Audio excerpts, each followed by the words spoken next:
사랑의 하나님 감사드립니다. 수요일 저녁을 구별하여 하나님께 나와 예배로 영광 올려드리는 복되는 인생 될 수 있도록 인도하여 주시니 감사합니다. 하나님께서 우리의 삶을 항상 함께하여 주셨기 때문에 오늘까지 우리의 삶을 이렇게 살아왔음을 고백합니다. 하나님, 나를 포기하지 않으시고 나를 사랑해 주시며 나와 늘 동행하여 주셔서 감사합니다.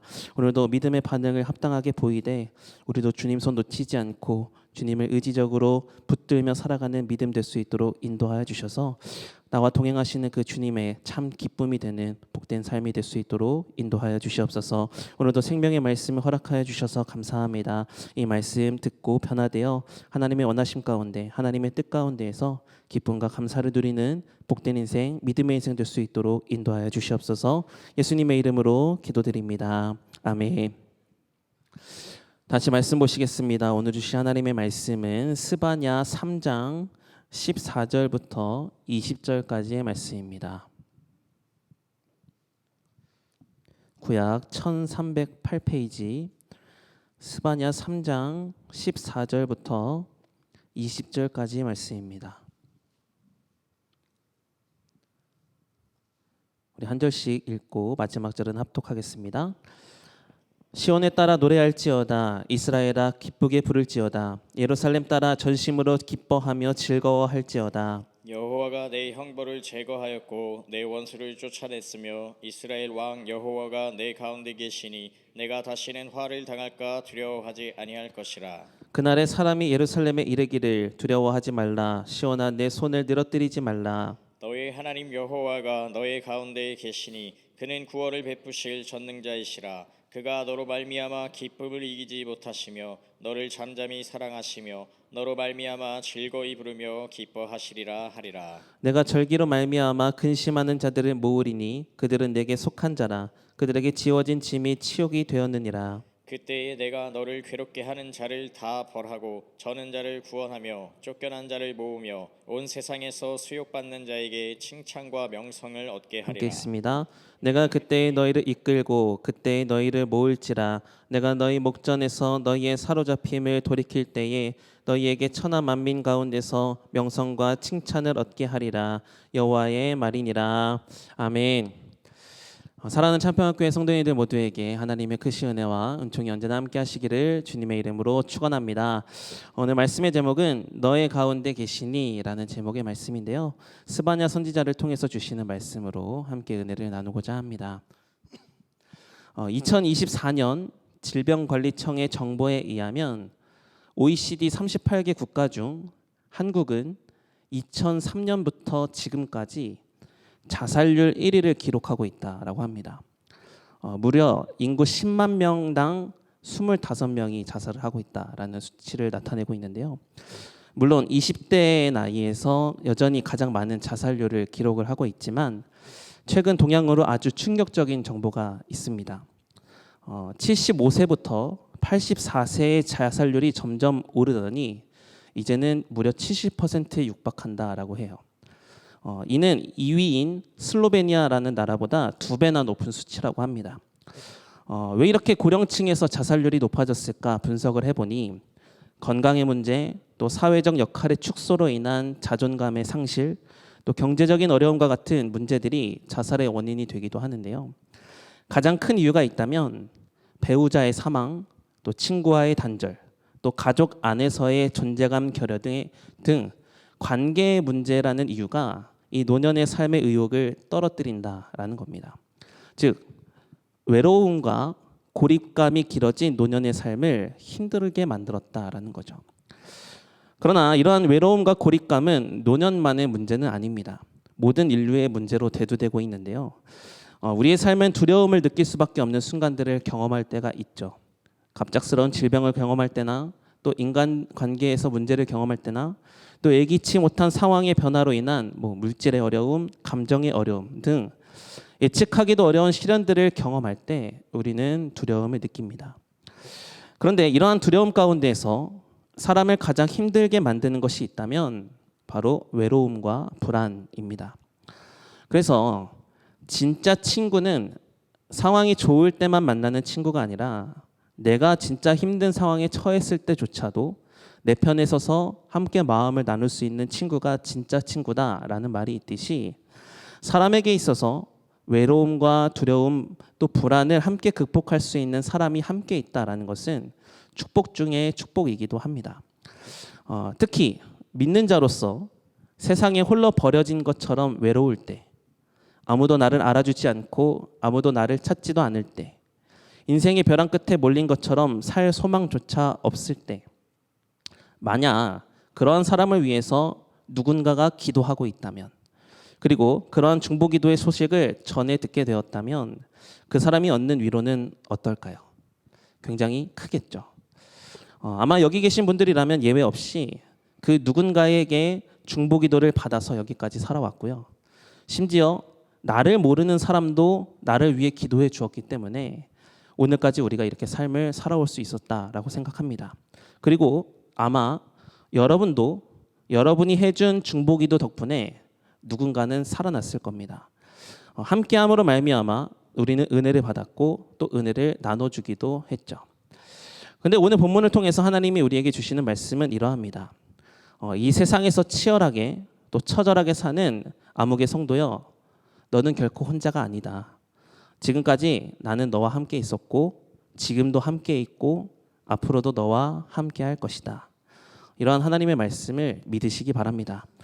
하나님이 주시는 이 임마누엘의 은혜는 단지 심리적인 위로는 아닙니다.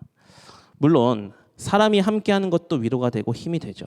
그 가운데서 함께 기도하는 자가 있다라는 것은 정말 큰 힘이고 축복이라는 것은 사실이지만 정말 사람과는 비교할 수 없는 전능하신 하나님께서 나와 늘 함께 하신다라는 이 은혜는 단순히 내 연약해진 상태를 향한 심리적인 위로를 넘어서서 실제적인 하나님의 사랑과 또 하나님의 보호하심의 약속임을 믿으시기 바랍니다. 하나님이 나와 함께 하신다라는 것에는 한계가 없습니다. 이 세상이 악하더라도 내 삶이 무너진 것과 같은 패배 속에 있더라도 이겨내지 못할 것 같은 두려움 가운데 산다 하더라도 심지어 악인이 세상을 휘어잡는 시간 안에 우리가 산다 하더라도 그 악인의 세상 가운데에서 나도 악으로 산다 하더라도 전능하신 하나님은 저와 여러분과 함께하고 있기 때문에 우리의 삶은 결코 무너지지 않을 것입니다. 물론 악인은 심판을 받겠죠. 하지만 그 누구라도 그 어떤 사람이라도 그 어떤 죄를 지었더라도 하나님께 회개하고 돌아오면 하나님은 우리를 악인이지만 의인으로 칭하여 주실 것이고 반드시 의의 면류관으로 우리에게 상급을 주실 줄 믿습니다. 즉, 그 임마누엘의 주님의 은혜로 이겨낼 수 있다라는 믿음만 있다면 하나님은 그 믿음대로 역사하시는 임마누엘의 하나님이시다라는 거죠. 그런데 여기서 중요한 것이 있는데요. 하나님이 우리 가운데 계시다라는 이 말은 결코 수동적인 임재는 아닙니다. 하나님은 상황에 따라 머물러 계실 수도 있고 떠날 수도 있는 존재, 그런 존재가 아니라 늘 우리와 함께 계시되 먼저 우리와 함께 계시길 원하셨고 우리와 함께하고자 하시는 열망이 너무나도 크시기 때문에 지금도 우리 가운데 거하시려고 힘쓰고 계신다라는 겁니다. 다시 말해서 하나님의 함께하심은 우연이나 조건적인 결과가 아니라 하나님의 적극적이고 능동적이며 하나님의 사랑의 성품 그 자체에서부터 파생되는 은혜다라는 거죠. 성경에서도 보면 이러한 임마누엘의 은혜로 말미암아 슬픔과 아픔을 극복한 사람들의 이야기가 나옵니다. 엘리야를 보면 갈멜산에서의 승리 이후 이세벨의 위협에 두려워 광야로 도망칠 때 절망 가운데 있던 그에게 하나님은 찾아오셔서 그를 일으켜 세워주셨습니다. 하나님의 임재는 엘리야의 지친 마음을 회복시켰고 다시 사명의 자리로 나아갈 수 있도록 힘을 도왔죠. 다니엘의 세 친구 역시도 마찬가지입니다. 하나님을 믿기로 선택한 그들은 믿음으로 말미암아 풀무불이라는 곳에 들어가야 되는 상황에 이르게 되었는데 풀무불에 들어갔을 때 그들을 던진 군사는 불에 타 죽었지만 그들은 머리털 하나 상하지 않고 살아서 돌아왔습니다. 그런데 풀무불 가운데에서 특이한 현상을 보았다는 거예요. 풀무불에 들어간 사람이 3사람이었는데 그림자는 4사람이었다라는 거죠. 심지어 그 넷째는 신들의 아들과 같다 이렇게 표현을 할 정도였는데 하나님의 임재가 그 풀무불 가운데 있었던 것이죠. 그들은 비록 고난의 한복판에 있었지만 하나님은 고난 가운데 그들을 홀로 외롭게 두신 게 아니라 그곳에 함께 하셔서 친히 그 고난 속에서 건져주셔서 그들이 고난 속에서 함께 하신 하나님을 간증하는 인생들로 변화되어 살게 하셨던 것이죠. 이처럼 엘리야의 하나님 또 다니엘의 세 친구와 함께 하셨던 하나님은 오늘 저와 여러분의 하나님이신 줄 믿으시기 바랍니다. 그러므로 결코 나는 혼자가 아니다 라는 이 사실, 전능하신 하나님께서 우리의 삶의 중심에 계신다라는 이 사실이 있다면 그 어떤 두려움도 이길 수 있는 참된 인생이 되게 될 줄 믿습니다. 마태복음 28장 20절에서 예수님은 이렇게 말씀해 주셨습니다. 함께 읽겠습니다. 시작. 내가 너희에게 분부한 모든 것을 가르쳐 지키게 하라. 볼지어다 내가 세상 끝날까지 너희와 항상 함께 있으리라 하시니라. 아멘. 예수님은 이 세상이 끝나는 날이 반드시 있을 것인데 그 끝날에도 항상 함께 하시겠다 이렇게 약속해 주셨습니다. 아니, 하나님은 우리와 세상 끝날까지 함께 하시기로 이미 작정하셨습니다. 이 약속의 말씀은 변치 않을 것이고 반드시 이루어질 것입니다. 우리 역시도 세상 끝날까지 그 하나님을 향한 믿음이 변치 않아서 이 세상이 끝났을 때 하나님께서 함께 하시겠다는 약속의 주인공들로 하나님으로부터 구원의 은혜의 감격을 누리는 저 여러분의 믿음이 되기를 간절히 소망합니다. 이제 오늘 본문으로 들어가고자 합니다. 오늘 본문을 기록한 이 스바냐 선지자는 요시야 왕 때 활동했던 선지자입니다. 물론 이 요시야 왕은 종교개혁에 굉장히 힘을 썼던 왕입니다. 그러나 여전히 이 남유다는 하나님을 경외하는 마음을 잃어버렸고요. 바알과 몰렉 등 가증한 우상들을 섬기며 하나님의 율법을 무시하고 철저히 자기 소견에 오른 대로 살은 민족입니다. 또한 도덕적 타락까지도 극심했는데요. 불의와 착취는 여전히 만연했고 또 지도자들은 정의와 공의를 행하지 않았으며 거짓 선지자들은 계속해서 백성들을 미혹하여 영적인 무감각에 빠뜨렸습니다. 이러한 상황 가운데에서 하나님의 말씀을 받은 스바냐 선지자가 이 남유다를 향해서 이렇게 외치는 거예요. 우리 앞에 본문 앞에 스바냐 1장 2절 3절의 말씀을 우리 한번 읽어보겠습니다. 스바냐 1장 2절 3절입니다. 시작. 여호와께서 이르시되 내가 땅 위에서 모든 것을 진멸하리라. 내가 사람과 짐승을 진멸하고 공중의 새와 바다의 고기와 거치게 하는 것과 악인들을 아울러 진멸할 것이라. 내가 사람을 땅 위에서 멸절하리라. 나 여호와의 말이니라. 아멘. 지금 이 스바냐 선지자는 악행으로 말미암은 여호와의 날이 곧 임할 것이다 이렇게 강력히 선포하고 있는데요. 이 말씀은 단순히 하나님을 섬기지 않는 이방 민족들을 향해서 선포한 것이 아니라 지금 하나님을 섬기고 있다라고 말하는 이 남유다에게까지도 해당이 되고 더 나아가서는 온 세상에 대한 하나님의 심판 선언임을 말하고 있는 것이죠. 인간의 죄악과 타락, 우상 숭배와 폭력, 또 불의와 배신으로 가득 찬 이 세상을 하나님이 보시기에 더 참으실 수 없다라는 상태에 이르렀다는 것을 지금 이 스바냐 선지자를 통해서 말씀하고 계시는 겁니다. 그런데 이 스바냐의 외침을 보면 노아 시대 때 임했던 하나님의 심판의 메시지와 매우 유사한 것을 볼 수 있습니다. 창세기 6장 5절부터 7절은 이렇게 말씀하고 있는데요. 우리 한번 읽어볼까요? 시작. 여호와께서 사람의 죄악이 세상에 가득함과 그의 마음으로 생각하는 모든 계획이 항상 악할 뿐임을 보시고 땅 위에 사람 지으셨음을 한탄하사 마음에 근심하시고 이르시되 내가 창조한 사람을 내가 지면에서 쓸어버리되 사람으로부터 가축과 기는 것과 공중의 새까지 그리하리니 이는 내가 그것들을 지었음을 한탄함이니라 하시니라. 아멘. 하나님은 노아의 시대 때 모든 생명을 심판하기로 작정하십니다. 이유가 있었죠. 이 세상에 악이 만연했기 때문이다라는 겁니다. 그리고 하나님은 심판하기로 마음만 먹지 않으시고 실제로 그 심판을 집행하셨죠.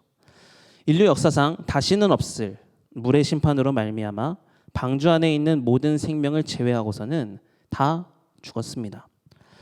하지만 물의 심판은 하나님께서도 원하시지 않으셨던 결과입니다. 이후 하나님은 노아에게 다시 나타나 다시는 이런 심판을 하지 않겠다 이렇게 약속을 하시죠.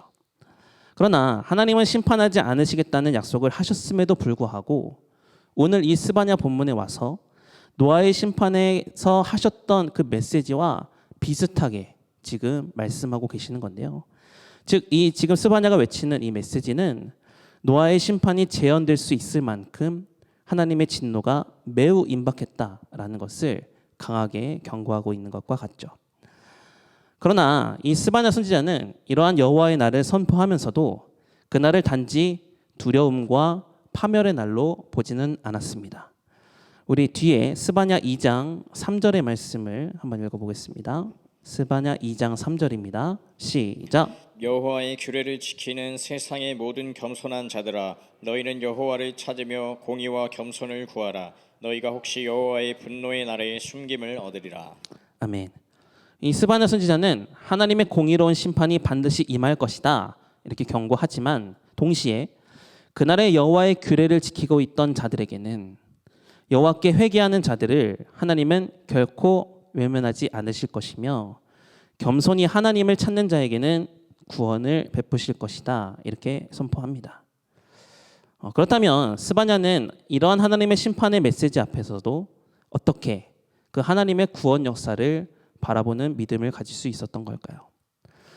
스바냐는 하나님에 대해서 정의로 심판하시는 분으로만 본 게 아니라 끝까지 자기 백성을 사랑하시는 그 사랑의 하나님으로 보았는데 죄를 지은 자기 백성을 하나님이 떠나신 것 같이 느껴졌지만 사실상 하나님은 한 번도 이스라엘 백성을 떠나지 않으시고 함께하고 계셨다라는 것이 믿어졌기 때문입니다.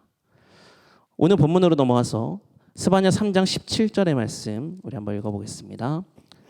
시작. 너희 하나님 여호와가 너희 가운데 계시니 그는 구원을 베푸실 전능자이시라. 그가 너로 말미암아 기쁨을 이기지 못하시며 너를 잠잠히 사랑하시며 너로 말미암아 즐거이 부르며 기뻐하시리라 하리라. 아멘. 이 말씀을 보면 너의 하나님 여호와가 너의 가운데 계시니 이렇게 말해요. 여기서 계시니라는 동사는 완료형으로 기록이 되어 있습니다. 이는 단순히 미래에 임하실 것이다 라는 약속이 아니라 여전히 하나님은 자기 백성들 가운데 계셨다라는 거죠. 특히 여기서 보면 하나님의 의지까지도 볼 수 있는데요. 하나님은 죄악이 만연한 그들 가운데 자기 백성들 가운데 여전히 계시기를 원하셨다라는 겁니다. 하나님은 사람이 죄로 인해 하나님을 떠났을지라도 그래서 비록 죄에 대한 심판의 날을 정해 놓으셨음에도 불구하고 결코 자기 백성을 버리지 않으시고 오히려 다시 함께 하시기 위해 친히 다가오기를 주저하지 않으신 분이다라는 거죠. 마치 아담과 하와가 선악과의 죄를 지었을 때도 먼저 그들에게 다가가셔서 말을 건네셨던 것처럼 광야 생활에서 하나님은 이스라엘 백성들이 늘 원망과 불평의 말을 늘어뜨려 놓았음에도 불구하고 그런 그들과 함께 하시기 위해서 성막을 지으라고 명령하셨던 것처럼 지금 죄로 인해 인생이 망가지고 나라가 나락으로 가고 있지만 그럼에도 불구하고 이스라엘과 여전히 함께하기를 원하시는 하나님의 사랑, 하나님의 의지, 과거에도 함께 계셨고 지금도 계시며 앞으로도 함께 있을 것이라는 그 하나님의 열망이 지금 여호와의 날을 선포하고 있는 이 순간에도 의지적으로 나타나고 있는 것입니다. 여러분, 우리의 삶에서도 마찬가지입니다. 우리는 지금 여호와의 날이 임박한 날을 살아가고 있습니다.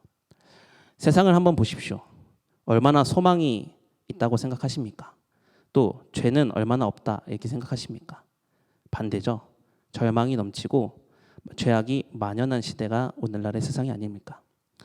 지금 당장 하나님께서 오셔서 이 세상을 심판하신다 하셔도 그 누구 하나 그 하나님의 심판 앞에서 나는 억울합니다 라고 결코 말할 수 없는 죄악의 한복판에서 살고 있는 것이 우리의 인생이 아닙니까? 그럼에도 불구하고 이런 죄악의 구덩이 속에 살고 있는 우리와 함께하기를 하나님께서 포기하지 않으셨다는 겁니다. 오히려 우리가 주저앉아 있을 때, 무너져 있을 때, 두려움에 사무칠 때, 외로움 가운데 허덕일 때에도, 인생이 실패한 것처럼 여겨졌을 때에도 마치 베드로에게 먼저 찾아가셔서 말을 건네셨던 것처럼 주님은 오늘도 우리를 먼저 찾아오고 계시고 우리를 향해 너와 함께 하고 싶다 이렇게 말을 건네시는 분이 우리 하나님이십니다. 오늘 본문의 말씀으로 하나님의 말씀을 들어보십시오. 나는 너와 여전히 함께 있었다. 앞으로도 내가 너와 함께 하기를 원한다. 나는 너를 기뻐한다. 너를 잠잠히 사랑한다. 너로 인해 즐거워 노래한다. 얼마나 하나님의 큰 사랑과 하나님의 열망을 찾아볼 수 있는 대목입니까? 이러한 관점에서 우리의 삶을 다시 한번 해석을 해본다면 내가 지금 두려움과 또 외로움 이런 문제 가운데 살고 있음에도 불구하고 버텨내고 견뎌내며 지금까지 살아올 수 있었던 것도 내 믿음은 작고 내 의지는 연약할지는 모르지만 그래서 나는 외롭고 고독함을 느끼며 살 수 있을지는 모르지만 하나님은 그런 나와도 함께 하시고자 하는 그 열망이 너무나도 크시기 때문에 그 하나님의 열망으로 나를 붙들고 계심으로 말미암아 우리의 삶이 오늘까지 살아지고 있다라는 겁니다. 그리고 어쩌면 내가 당하는 고난이 깊고 아프면 아플수록 그 자리는 하나님의 열망으로 꽉 잡아주시는 은혜의 자리가 되고 있다라는 것입니다. 마치 세상에 모든 것이 없어도 나 하나만 있으면 된다라고 생각하실 정도로 하나님은 우리와 함께 하시면서도 계속해서 영원히 함께하고 싶으셔서 우리의 삶을 지키시고 붙들어 주시는 줄 믿으시기 바랍니다. 그러므로 여호와의 심판의 날을 목전에 두고 있는 우리는 그날을 두려움으로만 대하지 말고 그날을 걸어가는 인생을 외롭다라고만 말하지 말고 하나님의 열망이 내게 있음을 기억하며 나도 주님과 함께 있겠다고 믿음으로 결단하며 삶을 살아가는 여러분이 모두가 되시기를 간절히 소망합니다. 그렇다면 이러한 하나님의 진실한 사랑 앞에서 하나님의 열망 앞에서 우리의 믿음도 그 하나님의 열망에 합당한 모습으로 응답을 해야겠는데요. 어떻게 해야 임마누엘의 하나님을 기쁘시게 하는 응답을 하며 살아갈 수 있을까? 두 가지를 말씀드리려고 합니다. 첫째는 어떤 상황에서도 임마누엘, 나와 함께 하신다는 그 하나님을 전적으로 신뢰해야 합니다. 제가 청년부 설교 때 신뢰에 대한 정의를 이렇게 했습니다. 신뢰는 내가 먼저 손해볼 각오를 하고 누군가를 품는 것이다. 이렇게 정의를 했는데요. 삶이 계획대로 잘 풀릴 때에는 신뢰하는 것이 그리 어려워 보이지 않죠. 그러나 건강을 잃고 사람에게 상처받고 삶이 흔들리고 문제가 첩첩산중일 때, 삶이 내 계획대로 잘 풀리지 않을 때 그 문제 속에서도 나는 손해를 볼지언정 나와 함께 계시는 하나님을 기억하고 그 하나님의 은혜만을 더 품으려고 붙잡는다면 하나님의 임재, 하나님의 동행하심 가운데에서 하나님만이 주실 수 있는 역사로 역전의 은혜를 경험할 수 있다라는 겁니다. 시편 23편 4절에서 다윗은 이렇게 고백하지 않습니까? 우리 함께 읽어보겠습니다. 시작. 내가 사망의 음침한 골짜기로 다닐지라도 해를 두려워하지 않을 것은 주께서 나와 함께 하심이라. 주의 지팡이와 막대기가 나를 안위하시나이다. 아멘. 하나님을 신뢰하는 삶은 골짜기의 아픔을 면제받는 삶이 아니라 그 골짜기의 아픔을 하나님과 함께 통과하는 삶입니다. 그러므로 내 삶이 내 뜻대로 되지 않아도 오히려 그 가운데에서 하나님과 함께하려는 마음을 품는 것이 우리의 삶에 더 필요하다라는 것이죠. 하나님께서 나와 함께하기를 작정하셨듯 나도 어떤 상황 속에서 하나님과 함께하기로만 작정하면 역사는 하나님의 손에서 반드시 이루어 주실 줄 믿습니다. 이러한 신앙의 원리를 기억하며 하나님을 전적으로 신뢰하는 여러분의 믿음이 다 되시기를 간절히 소망합니다. 두 번째로 우리는 하나님께로 향한 결단이 있어야 됩니다. 하나님이 우리 가운데 함께 계신다라는 이 사실은 우리가 있는 모습 그대로 살아도 된다라고 자격이 되는 게 아닙니다. 하나님의 동행에 대한 우리의 마땅한 반응도 있어야 된다라는 건데요. 성경은 우리에게 늘 믿음의 방향성을 이렇게 제시합니다. 신명기 6장 5절의 말씀 한번 읽어보겠습니다. 시작. 너는 마음을 다하고 뜻을 다하고 힘을 다하여 내 하나님 여호와를 사랑하라. 아멘. 세상을 사랑하는 마음에서 이제는 하나님을 사랑하는 마음으로의 전환이 필요하다라는 것이죠. 하루하루의 일상에서 또 작은 것 하나에서부터 큰 것까지 하나님께로 마음을 돌리려는 선택이 필요합니다. 즉 결단이란 하나님을 향해 삶의 방향을 바꾸는 행위가 된다라는 겁니다. 이제는 조금 마음을 다해 보세요.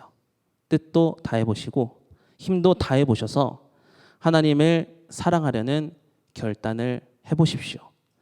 주님이 말씀하시면 가고 주님이 멈추라고 하시면 멈추는 일상의 삶을 살기로 결단해 보시고 하나님이 우리와 함께 하신다는 이 복음이 머리의 지식이 아니라 삶으로 체험되기를 힘쓰되 나도 그 주님과 함께 하겠다라며 결단하며 내 인생의 목적을 하나님과의 동행에 맞추게 된다면 하나님은 우리의 삶을 지도하여 주시고 인도하여 주시며 하나님의 임재를 더 깊이 체험하게 하실 줄 믿습니다. 사랑하는 성도 여러분, 하나님이 우리 가운데 함께 계시다라는 이 문장은 멋있는 종교적 한 문장이 아니라 정말 우리의 삶을 실질적으로 변화시킬 수 있는 복음의 능력의 핵심이 될 줄 믿으시기 바랍니다. 지난날에 우리의 삶을 되돌아보면 얼마나 절망스러웠습니까? 또 얼마나 외로웠습니까? 지금도 우리의 삶에 얼마나 많은 절망스러운 문제들이 많습니까? 가정의 문제, 건강의 위기, 관계의 갈등, 또 미래에 대한 불안 등등 우리의 삶과 신앙을 무너뜨리기에 충분한 것들이 너무나 많습니다. 그러나 절망 속에서 외로움을 겪어 힘들어만 할 것이 아니라 그 절망의 자리 가운데 함께하고 계시는 하나님을 바라볼 수만 있다면 그것은 곧 위로고 은혜요. 우리가 다시 힘을 낼 수 있는 근거가 되게 될 것입니다. 그러므로 오늘 임마누엘이라는 이 단어 앞에서 하나님의 열망을 한번 기억해 보시기 바랍니다. 절망 속에서도 우리가 희망을 품을 수 있고 두려움 속에서도 우리가 담대함을 가질 수 있고 외로움 속에서도 든든함을 얻을 수 있는 이유는 하나님이 나와 함께하기로 작정하셨기 때문입니다. 이 말씀이 우리 마음에 심겨져서 악이 판치는 시대가 주님 손에서 끝나는 날이 곧 올 것인데 그 끝날에 우리와 함께하기로 작정하신 그 하나님을 기억하며 나도 그 하나님과만 함께하겠다라고 작정하여 임마누엘 가운데 주시는 하늘의 은혜를 경험하며 살아가는 여러분의 삶이 다 되시기를 주님의 이름으로 축복합니다.